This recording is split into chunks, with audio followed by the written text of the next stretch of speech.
Trump is opening up Alcatraz really? again. Yeah. Oh, I didn't know that. Yes. That's amazing. I mean, a grand opening of There's a dude, Nick Diaz, a UFC fighter. Yeah, yeah. He's done it 5 times. swam from Alcatraz. Yeah, 5 times. Alcatraz, a lonely fortress in the cold waters of San Francisco Bay, has defied prisoners and intrigued the public for decades. In 1962, 3 men vanished from its concrete grasp. Ever since, we've asked the same question: did they survive? In 2025, fresh discoveries stirred the story once more. A strange legend emerges. Alcatraz was never just a prison. From the moment it was converted from a military fort in the 1930s, it carried a mystique beyond iron bars and cement walls. Locals whispered tales of hidden corridors and impossible escapes, blending history and folklore until the rock felt less like a building and more like a living riddle. Storms often cloaked its jagged edges in fog, while dark waves turned the nearby waters into a swirling moat. Within those walls, inmates endured a harsh regime designed to crush thoughts of freedom. But outside, the island glimmered with an uneasy fascination. For every rumor of a ghostly clang in the night, there was also one unshakable claim: nobody could ever get out. Fortress in the Bay. The official name was Alcatraz Federal Penitentiary, but for years, everyone simply called it The Rock. Built on a small island 1.25 miles from San Francisco, it was chosen for its natural deterrence: the frigid waves and the fierce tides that could disorient even the strongest swimmer. During its heyday, Alcatraz housed up to 312 inmates, many of whom were considered the worst of the worst. Troublemakers who had worn out their welcome at other facilities. Engineers fortified everything. Thick steel bars, metal detectors, armed guards stationed overhead, and tear gas canisters mounted in strategic locations. Even routine privileges had to be earned. Here, concrete and punishment combined to form America's highest security prison, an institution viewed as the final word in locking criminals away, a system that would not bend. Alcatraz's approach was relentless: zero tolerance, minimal privileges, and heavy surveillance. Guards performed frequent headcounts, up to 13 times a day, and forbade conversation at mealtimes unless specifically permitted. The prison schedule was rigid and repetitive, a routine that hammered into inmates' psyches. Those who resisted were sent to D Block, a place so grim it earned a chilling nickname: the Hole. In these isolation cells, darkness and silence became mental torture. The administration believed this crushing environment would deter disobedience. Over time, prisoners learned the smallest freedoms, like reading a library book, were precious. Yet in the tightest systems, cracks sometimes appear. The unyielding routines, ironically, pushed certain inmates to plot escapes that tested the fortress's claim of inescapability, the myth of no escape. For nearly 30 years, Alcatraz boasted an intimidating statistic: it had never lost a prisoner to a confirmed escape. Authorities insisted that anyone rash enough to flee would meet certain doom in the bay's shifting tides, if not under a guard's bullet. Frigid water, strong currents, and a shoreline too distant for comfort turned the island's perimeter into a ring of natural defense. Whenever someone tried, the outcome was grim. Some were caught partway, others washed up, lifeless. A few vanished without a trace, pronounced drowned by officials. This track record wasn't just a warning. It formed the prison's identity. By the early 1960s, Alcatraz had become synonymous with absolute confinement, a place where freedom seemed unthinkable. The men who defied the rock. Then came one night in June 1962, when Frank Morris and the Anglin brothers, John and Clarence, slipped out of their cells and disappeared. A fourth man, Alan West, never made it out. Their daring effort rattled the myth of perfection. If it was possible to vanish from America's toughest prison, what else might be possible? Investigators were stunned by the level of planning, while the public became enthralled by the notion that the rock might not be as impenetrable as believed. Over the years, sightings were reported, families received mysterious letters, and alleged photos emerged. But as theories piled up, no one could give a definitive answer to the question: did these men outsmart the most secure fortress in the land? Frank Morris, the mastermind. Frank Lee Morris was no ordinary inmate. Known for his high IQ and repeated prison escapes, he'd spent his youth drifting between foster homes and institutions. By the time he arrived at Alcatraz in 1960, Morris had a reputation for slipping through locks and boundaries others couldn't. He exuded a quiet focus, studying the prison's layout, the way a scholar examines a puzzle. Soon, he identified weaknesses, like the deteriorating concrete around old vents, and began gathering associates equally hungry for freedom. If Alcatraz was the ultimate test, Frank Morris was the man determined to pass it. Officials intended to keep him locked down, but they underestimated the methodical brilliance of someone who'd spent his entire life eluding the system. Brothers bound by fate. John and Clarence Anglin were inseparable since childhood, raised in a poor Florida family with 13 siblings. Their early lives revolved around farm labor and resourcefulness, forging strong bonds that would later serve them well. These brothers had a knack for evading capture, once breaking out of lesser prisons, which landed them in the one place believed to be unbreakable. At Alcatraz, they reunited with Frank Morris, whom they'd known from earlier stints. Side by side in adjacent cells, they nurtured each other's hopes of escape, whispering late into the night. Their closeness wasn't just emotional, it was tactical. Trust was paramount in prison. For John and Clarence, brotherhood added a layer of loyalty that outsiders often lacked. Alan West, a key player, left behind. Alan West, the fourth inmate in the plan, was deeply involved from the start. He had served time alongside Morris and the Anglins in previous institutions, forging an alliance that carried over to Alcatraz. When they discovered the salt-weakened concrete behind their sinks, West joined the effort to chisel away the walls in secret, using spoons and repurposed blades. But on the night of June 11th, 1962, as Morris and the Anglins slithered through their respective holes, West couldn't free himself from his final bit of stubborn cement. By the time he broke through, the others had gone. Left with no real choice, he stayed behind. Later, West cooperated with investigators, unveiling the elaborate details of the operation. The dig in the dark. Months before the breakout, the four men discovered that prison damp and salt water had weakened sections of concrete around air vents under their sinks. Using mundane tools, a stolen spoon here, a rusty blade there, they chipped away, bit by bit. During music hour, Morris played an accordion to mask the scraping. Guards heard only tuneless wheezing, never suspecting the hidden construction. They hid the expanding holes with false vent covers made from papier-mâché and painted them to match the walls.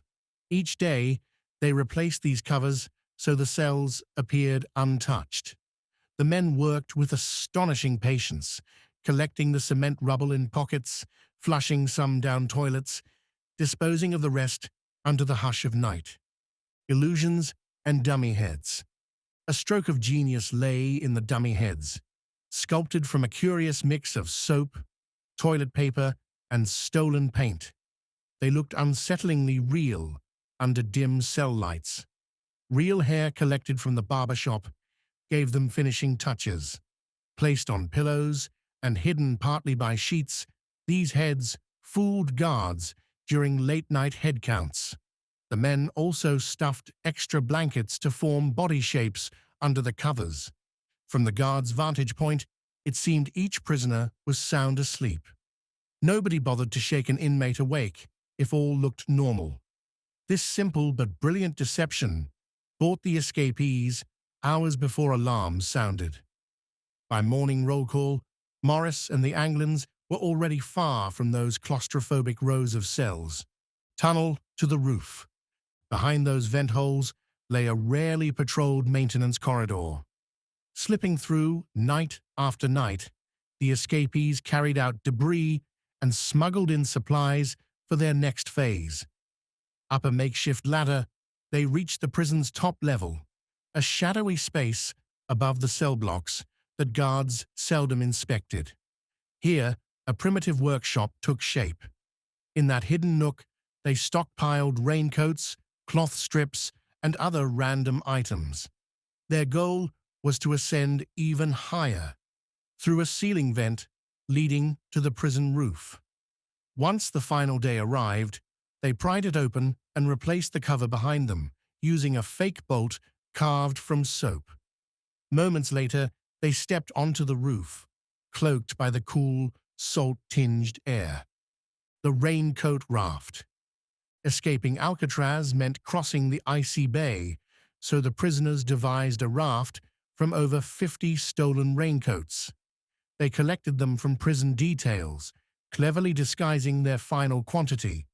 In their hidden workshop, they used steam pipes to soften and fuse the raincoat rubber, creating waterproof seams. Thread for stitching came from the prison's industry rooms, and they fashioned paddles from bits of plywood. Ingeniously, they modified a small concertina into a hand pump to inflate the raft. For many, the concept of drifting across the bay on such a contraption would be laughable, but to these men, it was the only path. They'd harnessed Alcatraz's limited resources in a way no one had expected. Vanishing into the night. On the night of June 11th, 1962, Frank Morris, John Anglin, and Clarence Anglin slid through their cell vents, slipped into the maintenance corridor, and climbed stealthily to the roof. Below them, guards roamed, oblivious. By the time they reached the water's edge, on the northeastern shoreline, the bay stretched before them, like a dark, forbidding sea. Carefully, they inflated their raincoat raft. No searchlights spied them, no alarms blared. Under the cloak of midnight, they launched into the swirling currents toward Angel Island, just under 2 miles away. Wind whipped across the surface. The water's bite tested their determination.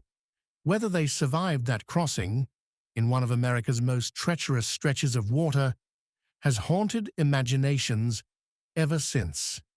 Panic at daybreak. June 12th dawned on Alcatraz like any other day, until guards discovered 3 empty cells.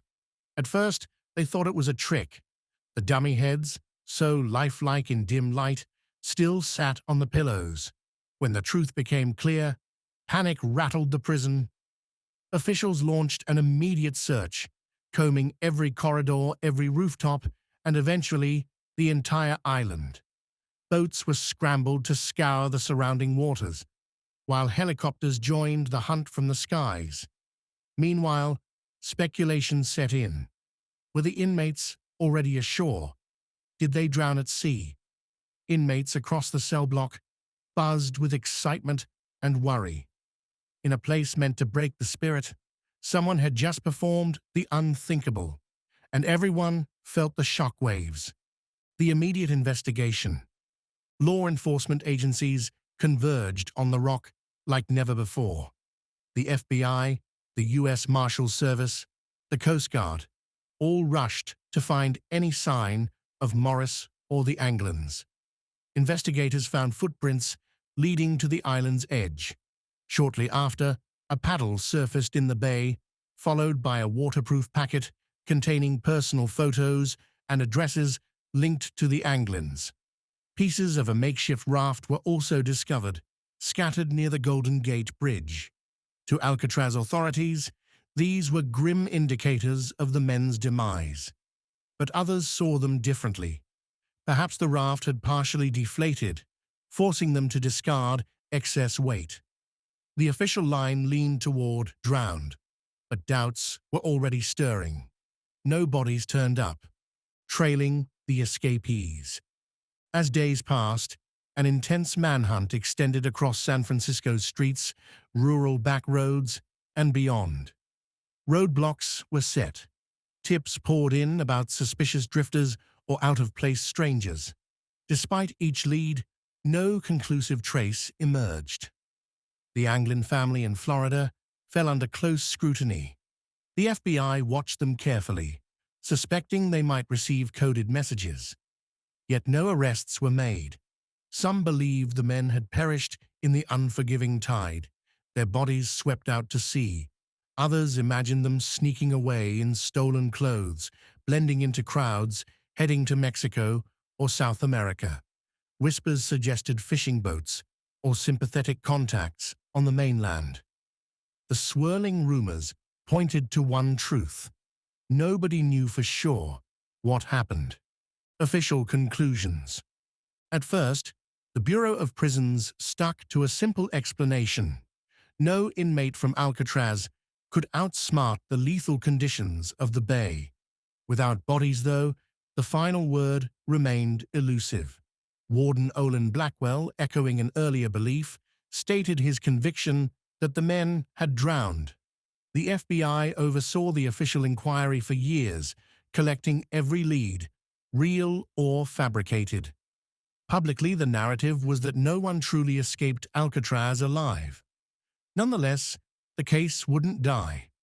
Rumors abounded, from sightings in California to postcards supposedly sent to relatives. Investigative journalists and amateur sleuths kept the legend alive, suspecting that the men had succeeded. In a battle between official stance and public curiosity, neither side claimed complete victory. In 1979, case closed. By December 1979, the FBI ended its investigation, concluding there was no credible evidence that Morris or the Anglins had survived. They turned it over to the U.S. Marshals Service, which kept warrants active until each escapee reached the age of 100. Legally, they were considered fugitives, but in everyday conversation, officials spoke of them in the past tense. Many believed the swirling currents had claimed them. Yet the marshals never fully let go. A file remained open, quietly updated whenever new claims surfaced. A letter, a vague tip, an alleged photo. Though the public seldom noticed these bureaucratic movements, the marshals maintained a stance. If conclusive evidence appeared that any man was alive, they would act. A letter surfaces in 2013. Decades later, the case roared back into headlines when a letter arrived at the San Francisco Police Department. Signed allegedly by John Anglin, it claimed all three men had survived that June night. The writer said Frank Morris had died in 2005, Clarence Anglin in 2008, and that he himself was terminally ill, ready to negotiate his surrender for medical care. Despite deep skepticism, the FBI conducted handwriting analysis and DNA testing. Results were inconclusive. No match, but nothing definitively disproving it either. The letter stayed mostly hidden from the public until 2018, when local media obtained it. That single message reopened the oldest wounds in Alcatraz lore, raising hope in some minds, doubt in others. Scientific modeling in 2014. Amid renewed curiosity, a Dutch research team from Delft University used modern computer modeling to reconstruct the tidal flows on June 11, 1962. They analyzed wind data, water temperatures, and currents. The results were surprising. If the men launched between 11 p.m. and midnight, it was indeed possible to drift toward Angel Island. Miss that window, and they'd likely be swept out to sea. This scenario suggested a narrow but real path to survival. Media outlets jumped on the story, calling it evidence that the Alcatraz escape wasn't suicidal. Though it was no smoking gun, the study introduced a plausible route they could have taken, one that challenged the simple "they must have drowned" assumption. Family claims and sightings. In the years following the escape, the Anglin family claimed to have received cryptic Christmas cards and strange phone calls. At one point, a photo surfaced that relatives said showed John and Clarence in Brazil, dated 1975. Experts couldn't verify its authenticity conclusively, and authorities remained unconvinced. Nonetheless, the family insisted the brothers had made contact, albeit rarely. Neighbors and old friends whispered about possible visits in the dark of night. Some recounted seeing a man resembling Clarence walking near the family's Florida home, but vanishing quickly. Officially, none of these sightings were confirmed, and no photographs passed rigorous testing. Yet the rumors contributed to a growing sense that the men's story wasn't as simple as presumed. Media revelations in 2018.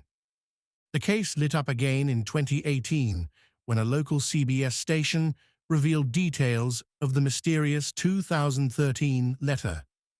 Public fascination surged overnight. Did the writer offer real clues, or was it a well-crafted hoax? Law enforcement played it close to the chest, reiterating that the letter couldn't be authenticated. But the media frenzy propelled Alcatraz back into popular conversation, prompting interviews with surviving guards, historians, and criminal justice experts. Some insisted that no con artist could replicate the exact details of the escape. Others pointed out discrepancies. Each new broadcast fanned the flames of debate, forcing people to question whether the FBI had been too quick to close the file decades earlier. The 2022 age progressions. By 2022, the U.S. Marshals Service released new age-progressed images of Frank Morris and the Anglin brothers, depicting how they might look as elderly men. These digitally rendered portraits brought the fugitives into the modern era, triggering more speculation. People started calling tip lines, claiming they'd seen someone who resembled an updated photo, or that an old neighbor fit the description. Most leads went nowhere, but the renewed attention underscored a simple truth. The Marshals had never completely dropped the case. Even after all these decades, they deemed it unfinished business. For the public, those mocked-up images were eerie, reminding everyone that if the men survived, they'd be frail old men, but still fugitives. Experts weigh in. Criminologists, oceanographers, and even psychology specialists have all taken turns analyzing the Alcatraz escape. Many argue that the extraordinary planning demonstrated by Morris and the Anglins hints at success. They point to the thoroughness, homemade drills, dummy heads, perfectly timed maneuvers, and an actual workable raft. Oceanographers highlight the feasible launch window identified in the 2014 study. On the flip side, skeptics emphasize the difficulties: the frigid water, the strong currents, and nighttime conditions that could easily overwhelm them. They also note no confirmed footprints on Angel Island, no consistent sightings, no credible follow-up crimes. Each expert's opinion seems to bolster an ever-growing puzzle. The voices combine into a collective shrug. Conclusive proof remains elusive. 2025, a surprising conclusion. By 2025, Discussions among forensic experts, oceanographers, and the marshals reached a new peak of scrutiny. With decades of data, tide charts, eyewitness accounts, computer models, some claimed that every realistic scenario had been tested. Yet no secret diary emerged. No deathbed confession pinned it closed. Instead, researchers reaffirmed the core facts. If launched at the precise window found by the 2014 Dutch study, survival was fully possible. That final piece of scientific consensus has led many to conclude the men likely reached shore, though no official agency proclaims the case solved. So, while headlines might say, "finally solved," it's more of a consensus than a legal conclusion.